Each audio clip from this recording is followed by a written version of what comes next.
दोस्तों, अगर आपको ये इश्यू आ रही है कि your associated AdSense account was disapproved, चाहे आप ब्लॉग या वेबसाइट को मोनेटाइज करना चाहते हो या आप यूट्यूब पार्टनरशिप प्रोग्राम के लिए अप्लाई कर रहे हो, दोनों ही केसेस में अगर आपको ये इश्यू आ रही है तो इस वीडियो के अंदर मैं आपको बिल्कुल कंप्लीट सॉल्यूशन बताने वाला हूं कि इस इश्यू को किस तरीके से आपने रिजॉल्व करनी है, विद रीजंस बताऊंगा। क्योंकि अगर आप इस इश्यू को जड़ से खत्म करना चाहते हैं तो आपके लिए जरूरी है कि आप पहले इसके रीजंस के बारे में जानें कि आखिर क्यों ये आपको इश्यू आ रही है। क्योंकि अगर आप इसको जड़ से खत्म नहीं करेंगे तो ऐसा नहीं है कि आपका एडसेंस अप्रूव हो जाएगा या आपको यूट्यूब पार्टनरशिप प्रोग्राम के लिए एलिजिबल हो जाएंगे, उसके लिए आप अप्रूव्ड हो जाएंगे, देन आपको ये इश्यू नहीं फेस करनी पड़ेगी। बहुत सारे लोगों को ये इश्यू बाद में भी फेस करनी पड़ रही है कि एडसेंस उनका बिल्कुल अप्रूव्ड हो चुका है, उनका पिन भी वेरिफिकेशन हो चुका है, उनकी आइडेंटिटी वेरिफिकेशन भी हो चुकी है, लेकिन फिर भी उनको ये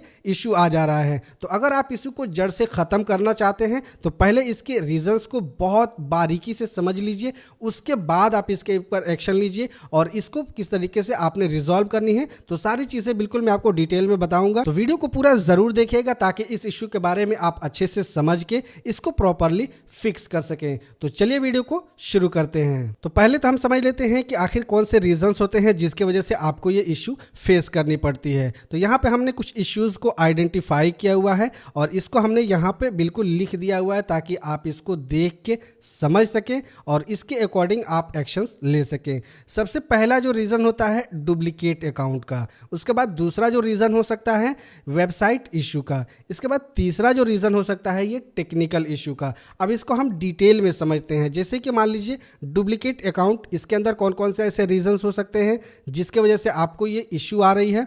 तो यहाँ पे सबसे पहले AdSense policies allows only one account पर इंडिविजुअल, यानी कि एडसेंस सिर्फ एक पर्सन को एक ही अकाउंट अलाउ करता है। तो अगर आपने पहले कोई एडसेंस अकाउंट क्रिएट किया हुआ है या पहले कोई एडसेंस के अंदर आपने पेमेंट अकाउंट क्रिएट किया हुआ है, देन आप दूसरा कोई अकाउंट क्रिएट कर रहे हैं, उसके अंदर सेम सारी इंफॉर्मेशन आप वही फिल कर रहे हैं, अपना नाम एड्रेस, तो आपको ये इशू आ सकती है या आ रही है। इसके बाद जो नेक्स्ट वन इशू हो सकता है, if you have applied for a new account when you already have one, यानी कि पहले से आपके पास एक अकाउंट है और दोबारा से आपने अप्लाई कर दिया है तो आपको ये इश्यू आ सकती है। उसके बाद जो नेक्स्ट वन इश्यू है जिसकी वजह से आपको ये प्रॉब्लम फेस करनी पड़ रही है, existing accounts associated with the same email address, यानी कि जो ईमेल से आप एडसेंस के लिए अप्लाई कर रहे हैं मे बी उस ईमेल से कोई दूसरा ईमेल जुड़ा हुआ हो जिसके ऊपर एडसेंस का अकाउंट बना हुआ है, तो भी आप अप्लाई नहीं कर सकते और आपको ये इश्यू फेस करनी पड़ सकती है। जैसे कि मैं आपको फॉर एग्जांपल समझाता हूँ कि आपने कोई ईमेल अकाउंट क्रिएट किया अपने नाम से और उस ईमेल से आप एडसेंस बनाना चाहते हैं, लेकिन वही ईमेल किसी दूसरे बंदे के ईमेल से लिंक है। अब कैसे लिंक है, आपने मे भी हो सकता है कि रिकवरी के अंदर उसका ईमेल डाला हुआ हो या उसके रिकवरी के अंदर आपका ईमेल डाला हुआ हो, तो ये दोनों अकाउंट लिंक हो जाएगा। अब इस केस में अगर वो भी बंदा अप्लाई करता है एडसेंस के लिए और आप भी अप्लाई करते हैं एडसेंस के लिए तो भी आपका एडसेंस अप्रूव्ड नहीं होगा। ठीक है, अब हम बात कर लेते हैं वेबसाइट इश्यूज के बारे में। अब ये वेबसाइट इश्यूज के बारे में कि इसके अंदर कौन कौन से ऐसे प्रॉब्लम्स आते हैं जिसके वजह से आपको ये नोटिफिकेशन आ जाता है। तो वेबसाइट इशू के अंदर अगर हम देखें तो वेबसाइट प्रीवियसली वायोलेशन, यानी कि आपका जो वेबसाइट है, जो डोमेन आप ऐड कर रहे हैं, एडसेंस अप्लाई कर रहे हैं, उसके अंदर जो डाले हुए हैं वो मे भी पहले डिसअप्रूव्ड हुआ हो या कोई प्राइवेसी वायलेशन उसके अंदर पाया गया हो जिसके कारण वो डिसअप्रूव्ड हो गया हो। सेकंड, आप दूसरा अकाउंट क्रिएट करके उसके अंदर वो डोमेन डाल रहे हैं और अप्लाई कर रहे हैं तो आपको ये इश्यू आ सकती है। जैसे कि मान लीजिए आपने कोई एक ब्लॉग बनाया हुआ है, उसको आपने एडसेंस के लिए अप्लाई किया, एडसेंस आपका अप्रूव्ड हो गया, मे बी किसी कारणवश आपका एडसेंस डिसअप्रूव्ड हो गया, आपका डोमेन डिसअप्रूव्ड हो गया, रिजेक्ट हो गया और उसी डोमेन को आप दूसरा कोई नया अकाउंट क्रिएट करके उसके अंदर ऐड कर रहे हैं, देन आप एडसेंस के लिए अप्लाई कर रहे हैं तो भी आपको ये इश्यू आ सकती है। इसके अलावा एक और भी रीज़न हो सकता है कि आपने कोई एक्सपायर्ड डोमेन परचेज की है और वो एक्सपायर्ड डोमेन कोई इसी तरीके का वायलेशन किया हो पहले, तो भी आपको ये इशू आ सकती है। तो ये आपको ध्यान देनी है कि जब आप कोई एक्सपायर्ड डोमेन परचेज करें तो उसकी पहले हिस्ट्री चेक करें।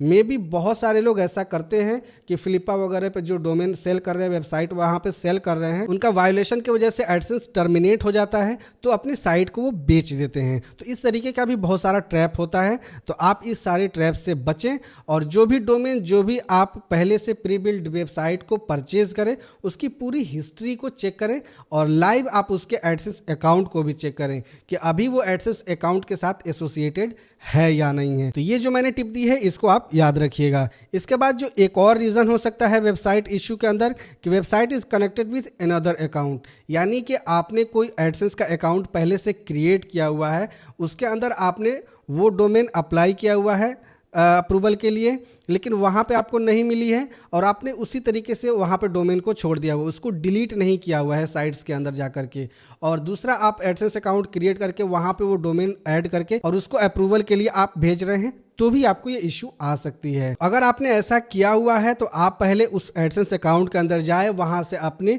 डोमेन को डिलीट करें, उसके बाद जो नई आपने ईमेल बनाई हुई है, एडसेंस अकाउंट आपने क्रिएट की हुई है, वहाँ पे आप उस डोमेन को डाल के एडसेंस अप्लाई के लिए एप्लीकेशन करें।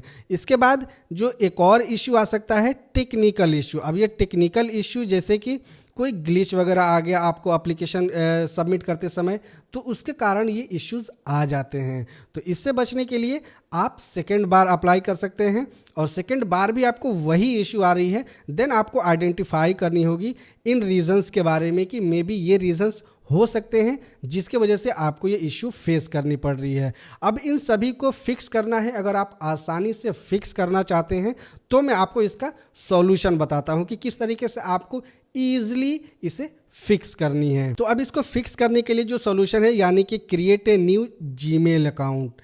आप सिंपली एक नई जीमेल अकाउंट क्रिएट कर लें और उसके अंदर कोई भी ऐसा रिकवरी ईमेल नहीं फिल करें या कोई भी ऐसा मोबाइल नंबर नहीं फिल करें जो कि प्रीवियसली किसी अकाउंट के साथ लिंक हो। ये आपको ध्यान देनी है, ठीक है। लेकिन अगर आप चाहते हैं कि आप नई ईमेल अकाउंट नहीं क्रिएट करें, आप उसी ईमेल अकाउंट पे अपना एडसेंस अप्रूवल लेना चाहते हैं, तो आप अपने फैमिली मेंबर के नाम से वहाँ पे पेमेंट अकाउंट क्रिएट कर सकते हैं।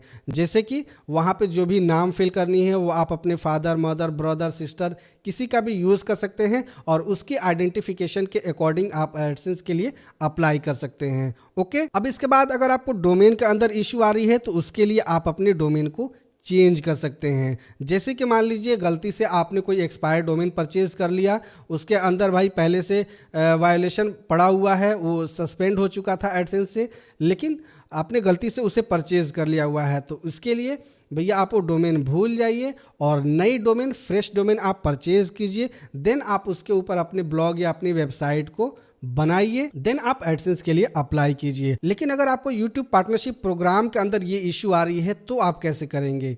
उस केस में आप क्या करते हैं कि आप जो भी ईमेल अकाउंट से अपना YouTube चैनल बनाए हुए हैं, उस ईमेल अकाउंट से आप अपना एडसेंस अकाउंट नहीं बनाएं, बल्कि एक फ्रेश ईमेल अकाउंट क्रिएट करें, उसके ऊपर एडसेंस का अकाउंट क्रिएट करें और वहां पे आप YouTube पार्टनरशिप प्रोग्राम के लिए अप्लाई करें। यानी कि एग्जिस्टिंग एडसेंस अकाउंट का भी आप वहां पे यूज़ कर सकते हैं। तो ऐसे केसेस में आपको एग्जिस्टिंग एडसेंस अकाउंट को ही यूज़ करना है, देन आपको ये इशू नहीं आएगी। तो आई होप कि इस वीडियो के माध्यम से आपको एक आइडिया मिल गया होगा कि अगर आपको ये इश्यू फेस करनी पड़ रही है तो इसके पीछे रीजंस क्या हो सकते हैं और इसको किस तरीके से आप रिजॉल्व कर सकते हैं। तो वीडियो कैसी लगी नीचे हमें कमेंट करके ज़रूर बताएं। और इसके अलावा अगर आपको कोई हेल्प चाहिए एडसेंस से रिलेटेड, ब्लॉगिंग से रिलेटेड, एफिलिएट मार्केटिंग से रिलेटेड या वेबसाइट डिज़ाइनिंग से रिलेटेड, तो आप हमें सोशल मीडिया पे भी फॉलो कर सकते हैं। तो मिलते हैं नेक्स्ट वीडियो में किसी नए टॉपिक के साथ। जय हिंद।